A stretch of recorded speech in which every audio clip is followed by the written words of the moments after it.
HomeShow Garden Pros, helping to turn your thumb green. That is right. HomeShow Garden Pros is here to help with the old black thumb, making it green. Happy you're here. This is our live midweek version, video version, where we talk gardening, and that's what we do all the time, even on the radio. HomeShow Garden Pros is a live radio show every single Saturday, and also this weekly, 30-minute show that happens here on YouTube, Facebook, wherever you're watching, wherever you're enjoying from. What we do is we dish out great gardening info. So we collected these experts from all over the city. We call them our co-op members. So that's good folks, garden expert, knowledge specialists from Enchanted Forest and Enchanted Garden down in Richmond, Texas.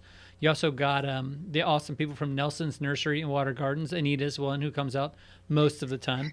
Up in Kingwood, there's Warren Southern Gardens and Kingwood Garden Center. And I see Michael watching right now. Michael, thanks for tuning in. That's cool. He's our guy that comes on. Man, he knows so much. It's awesome. Also, you got, Plants for All Seasons up there, 249, just past Louetta. Beautiful spot. All of them have great plants, great soil selections, and just knowledgeable staff. Incredible places. So that's the radio show version. Every week we have someone on to help out with information. Here in the video version, we like to go with kind of like a nonprofits, garden clubs. Sometimes we get master gardeners on here. We got a special treat today because we don't have a master gardener. We have the guy who guides the master gardener from Fort Bend County. Ladies and gentlemen, Boone Holiday. Hey, Boone, how's it going? Howdy, Danny. I'm glad to be with you today. Thanks a lot. Tell us what you got going on out there in Fort Bend, what you're doing these days. How much time do we have? Take your time. A lot of stuff going on here in Fort Bend County, particularly because of Winter Storm Uri. Right. Our phones have been ringing like crazy, and it looks like you got some questions that are probably relevant to that. Not only getting past the storm, but simultaneously, this has created a frenzy in the nurseries. It's hard to find a parking place in any of our independent retail nurseries in the county, so that's a good problem for them. But we recommend that people wear elbow pads and a helmet while they are touring the garden centers for your own safety. Of course. Yes, yeah, because if it's hard to get a parking spot, then it's real hard to get heirloom tomatoes or citrus trees, right? That's when the claws come out. The struggle is real. Yeah, the struggle is real. But further than that, we do have a couple virtual programs that we're working on this year, along with the Fort Bend County Master Gardeners. And one of them is a series on home food production. That's fruits, vegetables, herbs, etc., that we call Grow Your Own. Nice. And this is a 6-class series of programs that starts this Saturday and will be spaced out throughout the calendar. These are virtual programs, but we'll be doing some recorded taping from community gardens and large home gardens from across the county. So get a sneak peek of some cool sites to help get some ideas on how to get those gardens growing. So information on that program can be found at our extension website, which is fortbend.agrilife.org, or on the Fort Bend County Master Gardener website, which is fbmg.org. And then kind of aligned with that, we've got another series just on home landscape maintenance, just for the weekend warriors out there, that we call Landscape Success.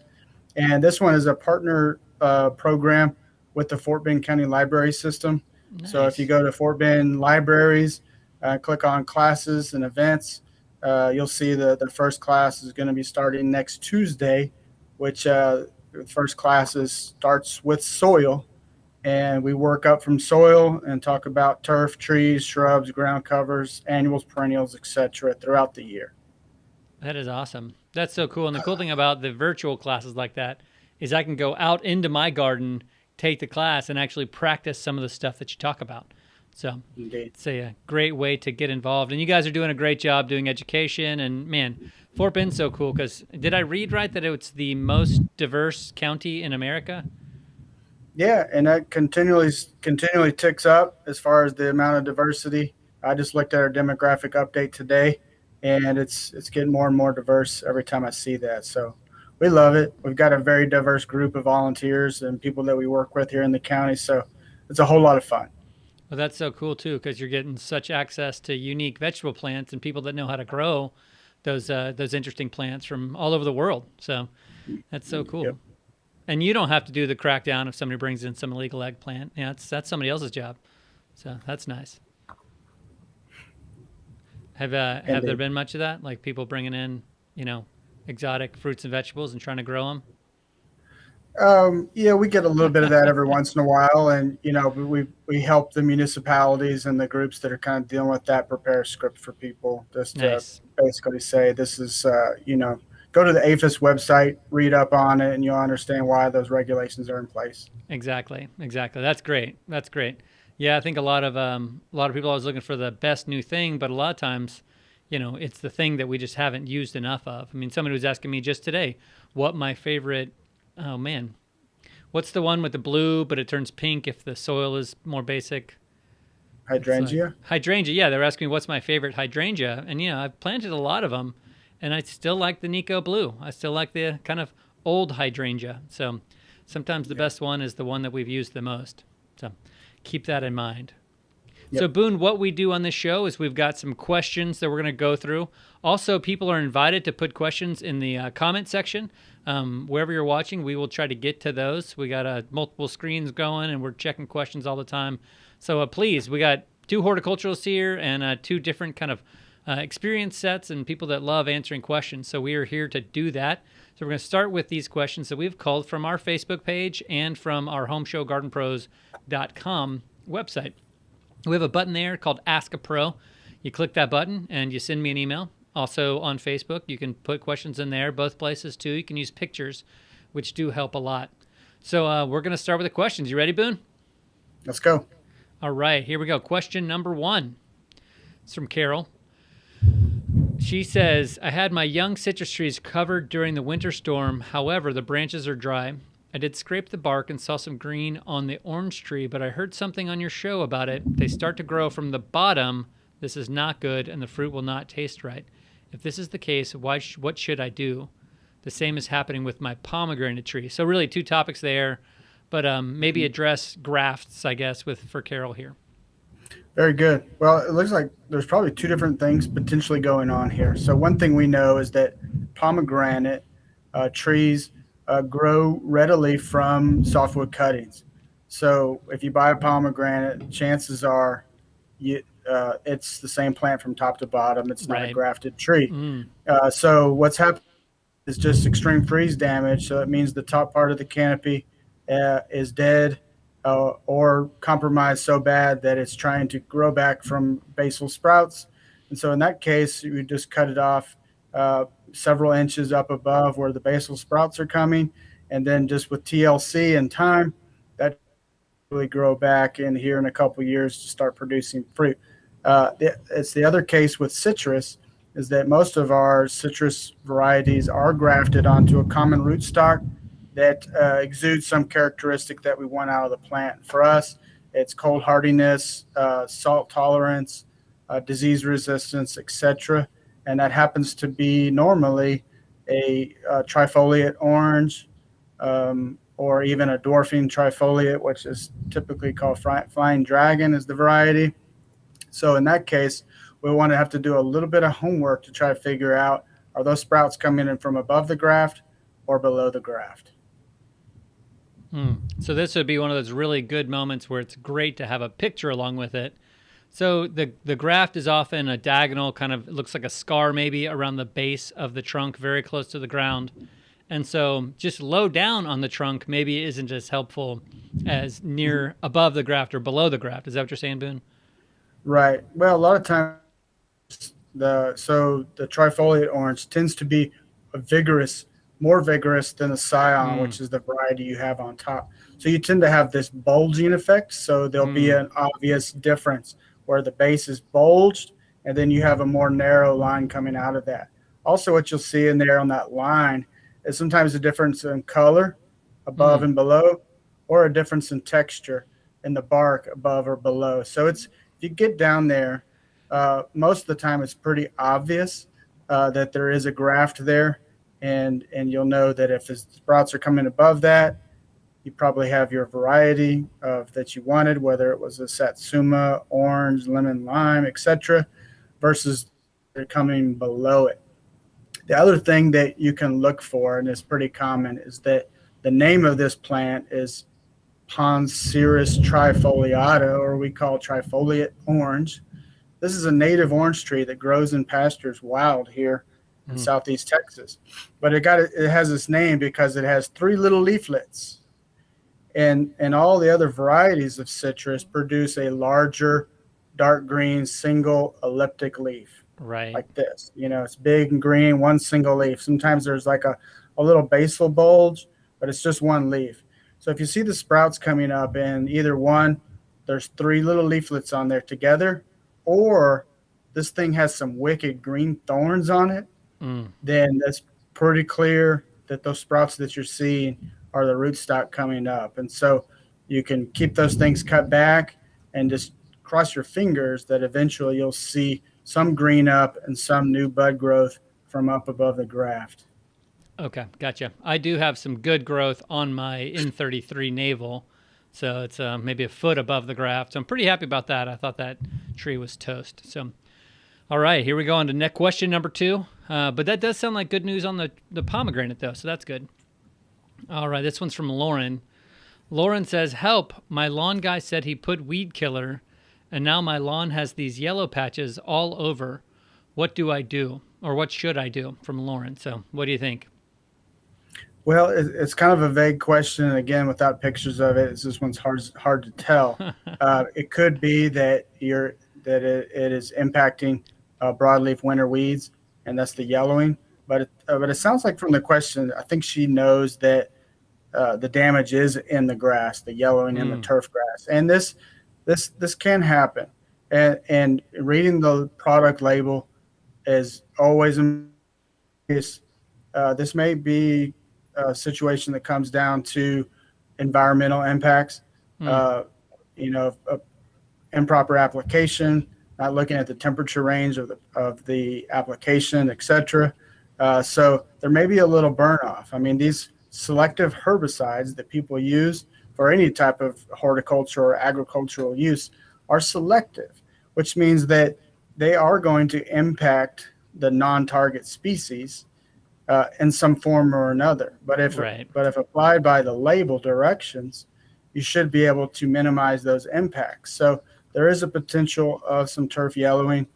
Ways to get around that would be appropriate follow-up with watering, and maybe even an application of a good quality top dress of compost and organic fertilizer, just to try to nurture the roots back to health and try to help the plant get past some unintentional herbicide toxicity issues. And Boone, I did see this picture, and it was a little bit just like you're describing them. Now, most of the yellowing was the leaves actually dying, but what was most alarming is that it was all right under a tree. So it was all right under a tree that she has in her lawn, and so I was like, oh, I don't want to put down these hardcore herbicides under a tree. So is that something people need to be more careful of too, or is that all just on the label again?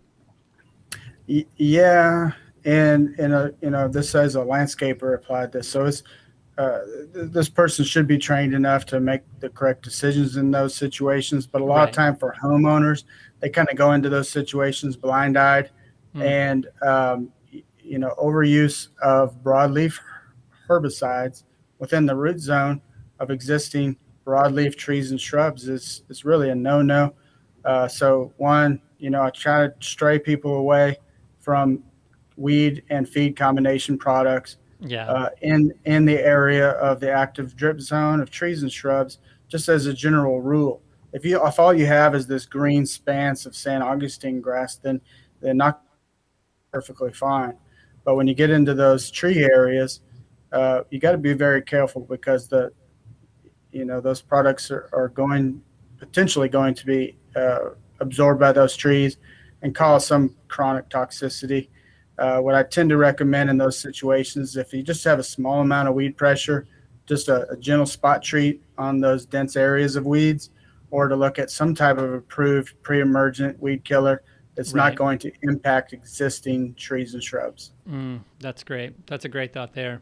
And I did love what you say about just, the the best way to kind of heal the space, and it probably would help prevent future weeds, is doing a compost top dressing and really focus on building that soil up. And so we're kind of all about that here at Home Show Garden Pro. So love hearing that advice coming from you. That's awesome stuff. All right, on to question number 3. You ready?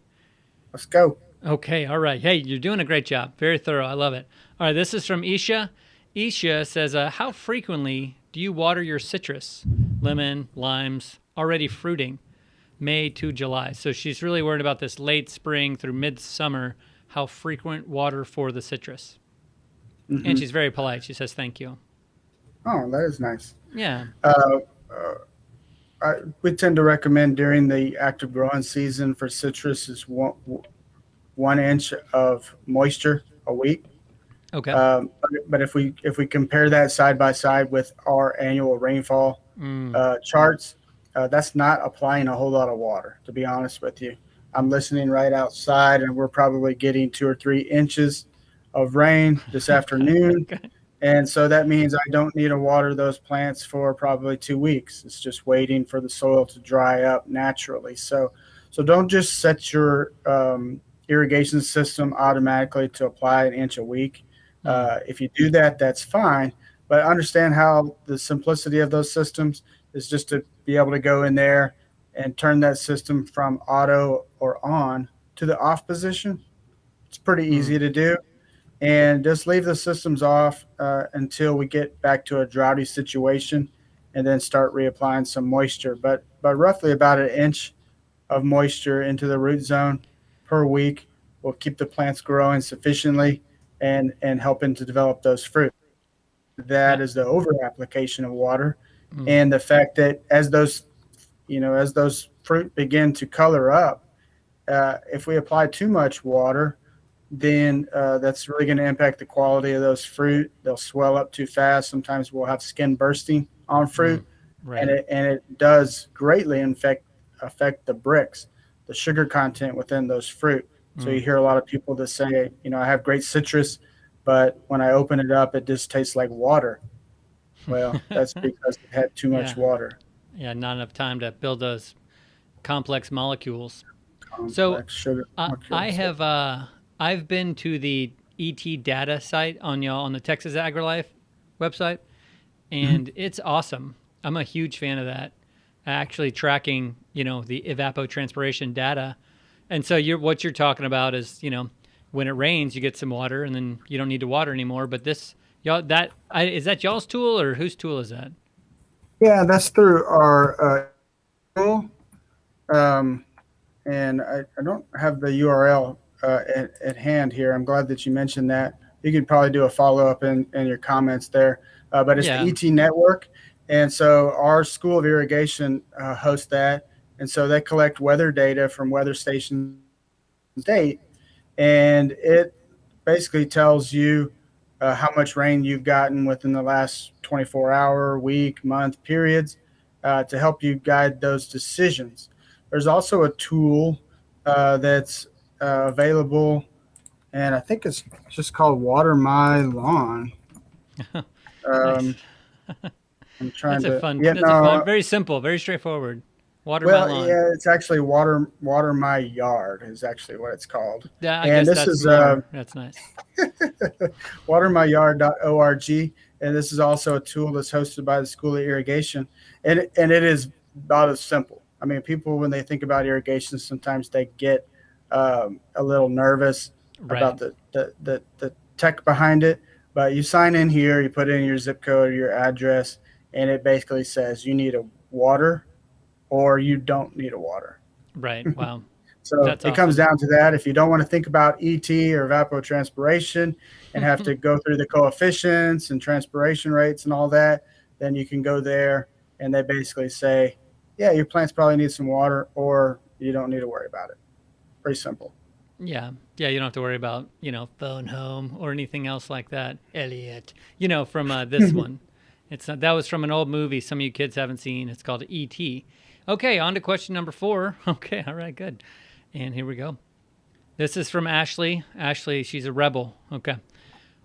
And she has a question for herself at first. Who's sneaky in growing food in the front yard after the HOA said you can't have a veggie garden out front I'm guessing that it's Ashley. That's the answer to that one. Sorry, I jumped the gun on that one, Boone, but I think I got that one. Anyway, so far it's just ground cherries, boysenberries, raspberries, rosemary, and sunflowers. Who knows what I'll plant out front in the fall? But her question is, what are some other plants I can mix in for the summer? Seems like she's talking about edible plants that will pass as landscape plants. So maybe that's a question. And then maybe we can do another one like, what are some common landscape plants that have edible parts, like pineapple guava or dwarf Yopon holly, stuff like that. Well, she is very dangerous in this situation. I know, here. We have a lot of communities, neighborhoods in Fort Bend County that are under the dominion of strict HOA guidelines and restrictions, and so there's a fine line here. And there was some legislation passed probably 4 years ago at the state level that suggested that a HOA cannot prohibit ornamental plants or edible plants being installed into the front view landscape on homes. Oh, wow. With the caveat of some considerations being made or met by the HOA. So so basically boils down to if you submit a plan and you're doing this in a way that is aesthetically pleasing within the landscape and within the basic guidelines or expectations of the neighborhood, then you're good. But if you're just out there and you're taking all their grass up and you've got teepees with beans growing all over them, that probably doesn't qualify for most of those situations. So, what I tend to tell people is that there's hundreds of types and varieties of fruits and vegetables that could fit into this. And so I'm not a Pentium processor as far as pulling up particulars, but the concept for me is kind of thinking what wouldn't work. Okay. And so some plants that we know, tomatoes, for instance, particularly indeterminate tomatoes that are going to vine, they're going to get big and leggy. And then later in the season, they're going to be stricken with disease and insect pressure. And so you get brown, yellow leaves on them. They're big, they're lanky, they're leggy. So stuff like tomato, vining squash, zucchinis, pumpkins, those plants, they may not be the one that wants to go in the front yard for your neighbors. They may be put into the backyard so that they can go through that whole process for you and not cause any grief in the neighborhood. Other thing is thinking about the basic fundamentals and principles of landscape design. And that a lot of these herbs and vegetables and fruits have landscape qualities, have color, have shape, have texture. So if you can build those plants into the design and make them work fundamentally with what you've got, you may get yard of the month, and the HOA would not even know that you were out there eating your landscape. Absolutely. Yeah, maybe choose not to be quite as blatant about it. But there's so many, there are evergreen shrubs, there's flowering, beautiful plant. I mean, my plum tree is just gorgeous once a year because it's covered with blooms. And so, it's in the backyard, but it could easily be in the front yard, and people would ask me, oh, what is that? So there's so many great options, And then, you got pineapple guava, Mexican marigolds. These are commonly used landscape plants that make a really tasty food. I mean, those pineapple guava, you can eat the flowers, which is really fun. They're kind of sweet too. So they're a great flower to put on your fancy cakes and stuff. I know you people are making fancy cakes out there. Yeah, and seasonality with some of this stuff plays into as well as, all the colored chards are fantastic for the cool season garden. But as you transfer into the warm season, sages, basils, there's so many varieties of basil that have beautiful color and beautiful floral sets to them that, again, nobody would ever know that this was an intentional edible plant in your design, and would look as or probably more beautiful than your neighbor's landscapes. And one thing that is nice to do if you are really eager to do vegetables in your front is to integrate flowers, some annual flowers from time to time, just to give it that beauty, give it that presence. Because, this is part of the neighborhood. Your front yard, yes, it's your space, but you're also it's your neighborly space as well. And so adding that beauty is a big thing. And hey, if you choose the right ones, you're talking pollinators. So that's going to be helpful if you do have some new citrus or other shrubby, yummy plants. So great thoughts there. And, I like that. It's kind of like, don't forget landscape design. Let's not forget that this is a beautiful space. Great word there, Boone. Really nice stuff. So just off the cuff, though, what are some of your favorite kind of fertilizer tips and, soil improving tips? Well, if you've had a whole lot of master gardeners on here, I'm sure that it's been the common denominator that we talk about soil sampling and soil analysis. It's always a top for us, beyond recommending conventional, inorganic, organic, etc. Is let's look at what are the needs in the soil to have a balanced nutritional load. So soil sampling is the most important for me, and then from there, depending on how high a level of one particular nutrient is in balance, you can decide if you need to bring in some inorganic fertilizer options to those up or down substantially, or if they're fairly balanced, of looking at some organic options there just to kind of keep you floating within range. So good tool is our soil and water testing lab website, which is the URL for that is soiltesting.tamu.edu.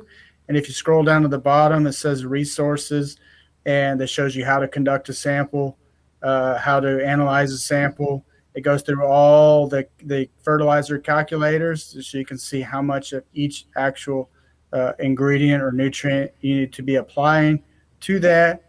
And the forms, how to download the forms and send that information off to the laboratory. There's also a little check mark you can put on your application that says send results to your county extension agent, and they'll share that information with us. So if you need a call, myself or one of our Master Gardener hotline volunteers interpret the results from your analysis, and then just trying to balance the nutrients in the soil. And then once that's correct, then hypothetically we should be able to grow anything. Nice. I like that. I was thinking a little bit earlier today just about organic matter in the soil, and there's a lot of talk about what percentage is your organic matter and how to increase that percentage and how impactful that is on roots and water collection, water saving and water collection. So I was thinking about humic acid and how wonderful it is as an application. And so that's why we dug up this awesome video with Anita Nelson that we're going to kind of show right now. One of the things we do here is lift up one of our awesome experts that comes on. So let's learn a little bit about humic acids. A lot of times you run across chlorotic plants, either in the pot or in your garden. That just means yellowing. Yellowing leaves is all that means. Anita brought us a few examples and a great way to heal that. What'd you bring us here?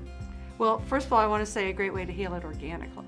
Oh, yes, and of gently. Yeah. Well, this is an eggplant here, and it looks kind of healthy here, but these leaves are starting to turn yellow, and they have holes in them. Yeah, and then this being the fourth or fifth leaf, that definitely should not be turning yellow yet. So my guess is it's just because it's in this little pot that's a problem. But if you're seeing things like that, things like this kind of fading of the leaf, that means that you're lacking nutrients or the roots aren't able to grow. A great way to kind of solve both problems is humates. So humates are just carbon basically and other minerals. And they really activate the life in the soil around those roots, and it'll start the roots to grow very quickly. So why'd you bring this pintus in? Because this is what color this leaf should be. Oh, a little contrast. And, they should be that deep, rich green. But when I look at this, when I see these, and I see that the centers are still kind of healthy looking, I feel like when you do add some humates to them, they'll recover pretty quickly. Yeah, your best thing with potted plants is to get them in the ground. So these are still viable to buy at a nursery if you see them like that, but you want to get them home, get them in the ground quick, and feed them up with some great humates. Well, how quickly would they green up? You'd probably see it in a couple days. Wow.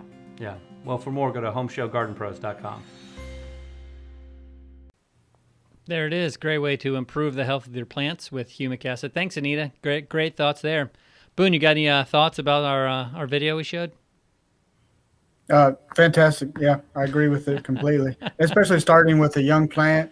Um, that's where you kind of make and break a plant is early Mm, on. If you start off with a plant that's yellow and stressed, a lot of times it's never going to get back to the point where it gives you the desired result. So yeah, foliar applications, soil applications of organic matter and a proper amount of fertilizer in the soil hmm to start it off right. A lot of people are halfway through the growing season and they've got stunted yellow plants. And sometimes my response to that is pull them up and let's start over with some healthy plants to get the soil right, and let's try again. Versus trying Absolutely. to kind of nurse those some of those plants beyond the point of what diminishing returns maybe. Yeah. Yeah. You keep adding stuff to an unhealthy plant that's kind of not going to make it. I feel like I see it a lot with peppers, and those were most of the peppers she had. But I feel like peppers a lot of times are the ones that, man, if you can't start them good, they're just never going to get good. So Yeah, that's right. I, I like that. Hey, you mentioned bricks earlier, and I love it when I hear people mention that kind of calibration, that measuring stick. But will you tell the listeners and watchers a little bit more about what bricks is? Well, this is just a spectrum review of light throughout the particles of the plant, which is going to help identify the sugar content within the cells of those plants. And so, one thing that people that grow fruit, this is very important for them, Mm, is to be able to test these fruit early on. Grape growers, or people that are making wine, bricks or fruit sugar percentage or sugar content is crucial for that grape to be able to translate into a high quality wine.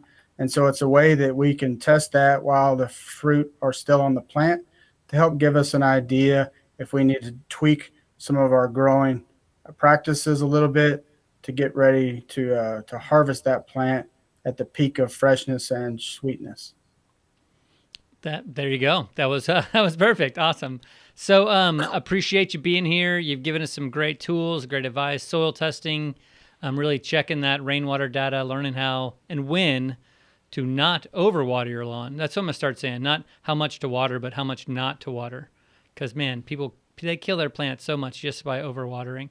So Yeah, it's you're doing a great job out there in Fort Bend County. And tell us a little bit again about the classes you guys have coming up. Yep. Grow your own. First class in that series is this Saturday, bmg.org, and that's the website homepage for the fantastic Fort Bend County Master Gardeners. You can register for that event or the full series on the website, and it's going to be starting off talking about um, planting the fruit or the home food garden, starting from the soil there, and then next Tuesday we have the launch of Landscape Success with the Fort Bend County Libraries. Just go to the Fort Bend Libraries website and then you scroll through the calendar. You'll find that event. And I think we're going to have 8 classes in that series that will be spaced out throughout the year. But we're here all week long. We answer a lot of questions. We have Fort Bend County Master Gardeners that man a hotline. And so any garden questions, bring them our direction. First step there is fortbend.agrilife.org, and that's our county extension website. That's a great place to start from, and then you can bounce around from there. That is awesome. Well, Boone, thanks for taking the time today, and man, hope that grow your own fills up. That sounds like an incredible class. So y'all have a great time. We do. Oba has an event coming up too with Dr. Maya Sheetreat, and she's just talking about how soil leads to better food, good soil, good food, and we feel healthier. She'll be talking a little bit about building your immunity systems and physical resilience. So she's an awesome presenter. She wrote the book called The Dirt Cure, which is an awesome book. If you are on Audible, actually, it's available. So pretty cool stuff there. So that was our show for the day. Home Show Garden Pros. Tune in on Saturday, 6:10 a.m. The sports radio 6:10, 7 a.m. to 9 a.m. for the show. So a lot of fun there. And we'll be having Joey Linderman from Enchanted Gardens with us, full 2 hours. So hope to hear you then.